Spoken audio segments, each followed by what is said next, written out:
ఆంధ్రప్రదేశ్ రాష్ట్రంలో సంచలనం రేపిన మాజీ మంత్రి వివేకానంద హత్యపై కడప కోర్టు సంచలన నిర్ణయాన్ని వెల్లడించింది. వైఎస్ వివేక హత్యపై ఎవరు మాట్లాడుకోవద్దంటూ కోర్టు మధ్యంతర ఉత్తర్వులను జారీ చేసింది. ముఖ్యంగా వైఎస్ వివేక హత్యపై ఆరోపణలు చేసే YS Sharmila, Sunitha, AP TDP అధినేత చంద్రబాబు, జనసేన అధినేత పవన్లకు కోర్టు స్పష్టమైన ఆదేశాలను ఇచ్చింది. నారా లోకేష్, పురంధేశ్వరిని కూడా వివేక హత్యపై ప్రస్తావించొద్దని కోర్టు సూచించింది. సార్వత్రిక ఎన్నికల సమయంలో విపక్ష నేతలందరూ, ప్రధానంగా అధికార వైసీపీని లక్ష్యంగా వైఎస్ వివేక హత్యపైనే విమర్శలు గుప్పిస్తున్నాయి. ఈ క్రమంలోనే వైసీపీ నేత సురేష్ బాబు కడప కోర్టును ఆశ్రయించారు.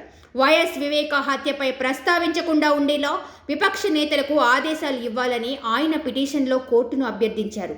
ఇందులో షర్మిల, సునీత, చంద్రబాబు, లోకేష్, పురంధేశ్వరి, పవన్, రవీంద్రనాథ్ రెడ్డిని ప్రతివాదులుగా చేర్చారు.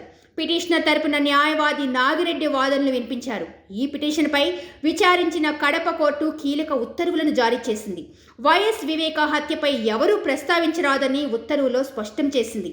వైఎస్ వివేక హత్యపై ఇకపై ఎవరూ మాట్లాడకూడదని న్యాయస్థానం మధ్యంతర ఉత్తర్వులు జారీ చేసింది. వైఎస్ వివేక హత్య విషయంపై మాట్లాడకుండా ప్రతిపక్ష నేతలకు ఆదేశాలు ఇవ్వాలని సురేష్ బాబు పిటిషన్లో పేర్కొన్నారు. ఈ పిటిషన్పై గురువారం విచారణ చేపట్టిన కడప కోర్టు వివేక హత్య ప్రస్తావన తీసుకురావద్దని ఆదేశించింది. సబ్స్క్రైబ్ చేయండి. Please like, share and subscribe to top Telugu TV. Top Telugu TV.